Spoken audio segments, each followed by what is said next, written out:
जय श्री राम। हर हर महादेव। શું તમારા જીવન અને પરિવારમાં સુખ છે, આનંદ છે, શાંતિ છે, હેપીનેસ છે? એનાલિસિસ કરો. દરેક મનુષ્યને વિચાર કરવા જોઈએ, મારા જીવનમાં, મારા પરિવારમાં આનંદ છે? પરિવારમાં આનંદ ન હોય, જીવનમાં આનંદ ન હોય અને ખાલી ધન હોય, મિત્ર હોય તો શું કામ? અને જીવનમાં આનંદ છે તો બધું છે. માતા પિતા રાજી છે, પત્ની રાજી છે, ભાઈ બહેન રાજી છે તો જીવનમાં આનંદ છે. ફેમિલી સુખી હોય તો સમાજ સુખી હોય અને સમાજ સુખી હોય તો દેશ સુખી. ફેમિલીમાં આનંદ ન હોય તો લોકો ગલત કામ કરે. સમાજમાં આનંદ ન હોય તો લોકો ગલત કામ કરે.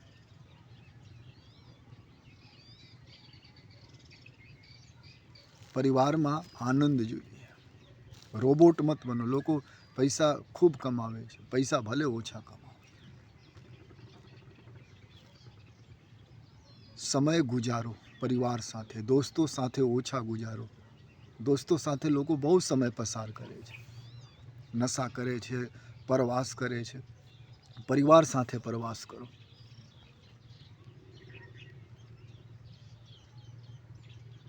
વૈરાગી બનો. ભરતજી સુખી થાય તો રામજી કહે છે 14 વર્ષ શું, આખી જિંદગી હું જંગલમાં રહેવા તૈયાર છું. રાજ નથી જોતો. ભાઈ સુખી હોય તો. ઘણા લોકો એવા છે જે સુખ માટે પરિવાર દાવ પર લગાવે છે. અને એક તરફ મારા રામજી છે, જે ભાઈ સુખી થાય, પરિવાર સુખી થાય તો હું જંગલમાં રહેવા તૈયાર છું.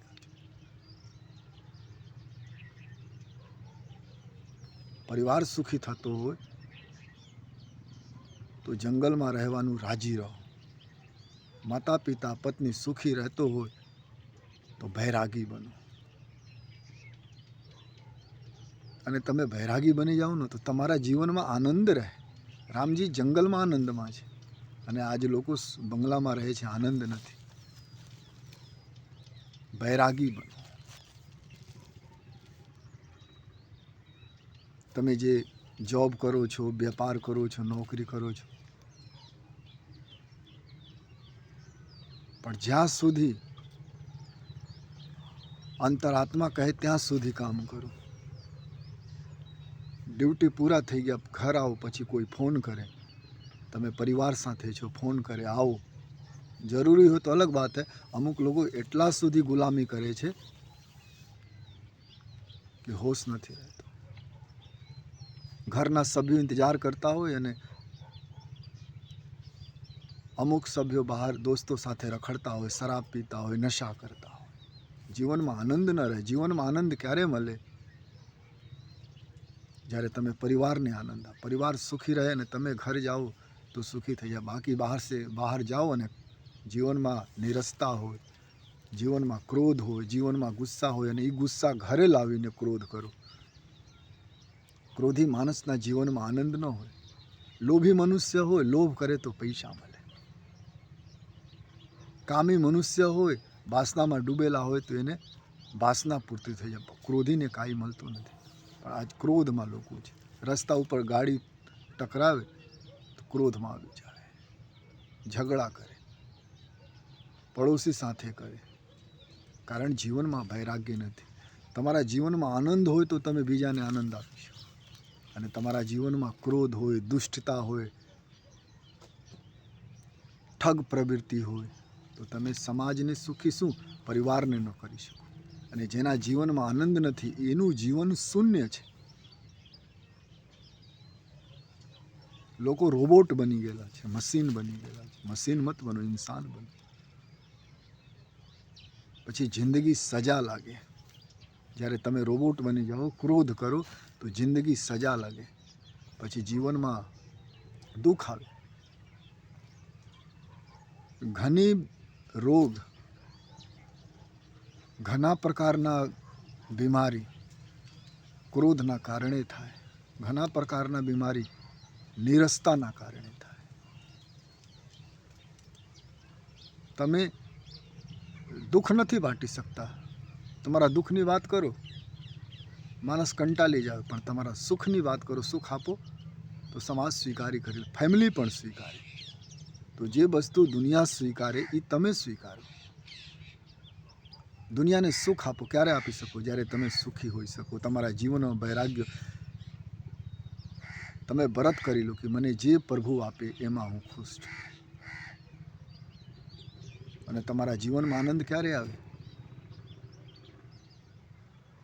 ઘરમાં હરામનું ધન ન આવે. પાપ કરીને, કોઈને ઠગીને, કોઈને છેતરીને, ભ્રષ્ટાચાર કરીને, રિશ્વત લઈને, કુકર્મ કરીને, કોઈને મારીને, ઠગીને પૈસા ઘરમાં લાવો તો સુખી ન. તમે તો સુખી ન રહો. કદાચ એ પૈસા બચી જાવે તો ભવિષ્યમાં જે ઉપયોગ કરે એના માટે ખરાબ થઈ જાય. આજ કેટલા રાજવંશોમાં કોઈ નથી. આજ રાજાઓ જે પહેલે રાજવંશો હતા એના છોકરા છોકરી જુઓ ક્યાં ક્યાં છે. તમે ચોપડી લઈને જોવાનું તો એ લોકો પહેલે રાજાઓ આજ ક્યાં છે વંશો, એના વંશજો કોઈ નામ નથી લેતો. કારણ અમુક રાજાઓ સારા હતા, બાકી તો સબ લોગ સાહબ પ્રજા ઉપર અત્યાચાર કરતા હતા. ભગવાન કહે છે તમે બીજાને સુખી રાખો તો હું તમે સુખી રાખું. હંમેશા સુખી રાખો બીજાને. બીજા માટે પ્રાર્થના કરો. બીજાના છોકરા પ્રત્યે પ્રેમ રાખો તો દુનિયા તમારા છોકરા સાથે પ્રેમ કરે. તમે ઈર્ષ્યા રાખો ભાઈના છોકરા સાથે તો ભગવાન રાખે.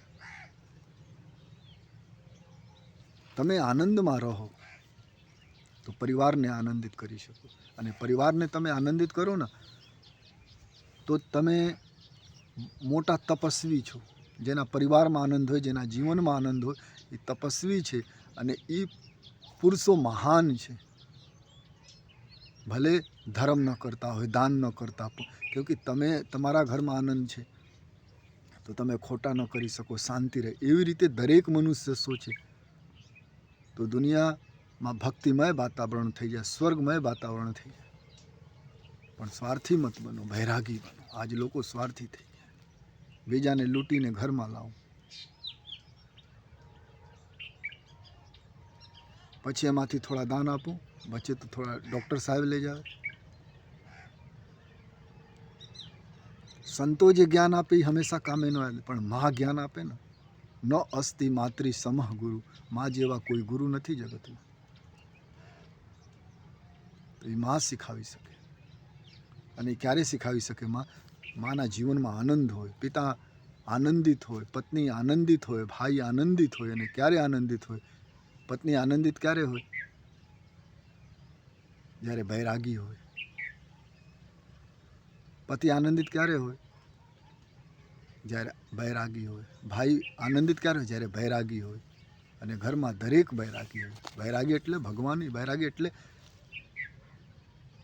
સહજતા, અનુકૂળતા. મળે તો ઠીક, ન મળે તો ઠીક. જેટલા મળી જાવે, લાખ મળી જાવે તો પણ ઠીક, અને 5 રૂપિયા મળે તો બી ઠીક. જીવનમાં ફકીરી હોવા જોઈએ. અને જીવનમાં ફકીરી હોય તો આનંદ આવે. આ લોકો સવેરેથી ઉઠે, નોકરી કરવા જાય, ક્યાંથી 1000 રૂપિયા મળી જાવ, ક્યાંથી 5000 મળી જાવ. આજે આ ગામમાં નકલી ઘી વેચવાનું છે, કાલ આ સિટીમાં વેચવાનું છે. એ પૈસા તમે સુખી કરે ન કરે. પૈસા ભલે ઓછા કમાવો, જીવનમાં વૈરાગ્ય રાખો. ગલત પૈસા લાવો, બહાર તમે કોઈ ઝઘડા કરો, ક્રોધ, બહારથી ક્રોધ પણ ઘરમાં ન લાવો. ઘણા લોકો બહાર ડરતા હોય, બીવીને રહેતા હોય, અને ઘરમાં આવે તો પાવર દેખાડ્યા કરે. ઘરમાં તો બધા તમારું છે, તમારા સુખ દુઃખના ભાગીદાર છે. એના સાથે શું ઝઘડો? ક્રોધ નિકાલો જીવનમાંથી. અને ક્રોધ ક્યારે નિકાલે? જ્યારે ભજન કરો, પ્રભુને સમર્પિત કરો, 5 મિનિટ સમય નિકાલો. શરાબ પીવા માટે તમે 5 કલાક લોકો સમય નિકાલો. એ તો અડધો ઘંટામાં થઈ જાય સાહેબ કામ. કંઈ ઝઘડા થાય તો લોકો હજારો ભીડ એકઠા થઈ જાય. કંઈ ખેલકૂદ હોય, નાચ ગાન હોય, કથા હોય, સત્સંગ હોય તો ભેગા થઈ જાય. એ ઓછા કરો. ઘરના સભ્યો સાથે સમય ગુજારો. એકબીજાને સમજો. તો જીવનમાં આનંદ આવે, પરિવારમાં આનંદ આવે. અને પરિવારમાં આનંદ ન હોય, જીવનમાં આનંદ ન હોય, ધન હોય, બંગલા હોય, તો તમે શૂન્ય છો. અને જેના જીવનમાં આનંદ નથી, પ્રભુ નારાજ રહે છે. કારણ આ મનુષ્ય તન મળેલા છે. બીજા પ્રાણી ખાલી ભોજન કરી શકે, ક્રિયાકર્મ જેના હોય કરતો હોય, વાસના, ક્રોધ, લોભ. પણ મનુષ્યને ભગવાન વધારે બુદ્ધિ આપેલા છે. તમે જાઓ, આનંદ કરો અને બીજાને આનંદ કરો અને ધરતીને સંરક્ષિત રાખો. પણ આજકાલ લોકો આનંદમાં નથી. કોઈના જીવનમાં ખૂબ ક્રોધ છે, કોઈના જીવનમાં ગુસ્સા છે, કોઈના જીવનમાં ખૂબ ધન છે. એ બધું લિમિટ કરો. પોઝિટિવ વસ્તુ અંદર લાવો. દયા, ધર્મ, કરુણા, સત્ય, પ્રેમ અંદર લાવો. અને દરેક મનુષ્યને લાવવા જોઈએ. અને આ સમય કેટલો સરસ છે કે જાતિ માયને નથી રાખતો, ધર્મ માયને નથી રાખતો. તમારા જીવનમાં પ્રેમ હોય, કરુણા હોય, તમારા જીવનમાં દયા હોય તો દુનિયા તમે એક્સેપ્ટ કરી લે. ચાહે તમે જંગલમાં રહેતા હોય, ચાહે મહેલમાં રહેતા હોય, ચાહે કિચડમાં રહેતા હોય, ચાહે નાલા ઉપર રહેતા હોય. જીવનમાં આનંદ લાવો, જીવનમાં હેપીનેસ લાવો.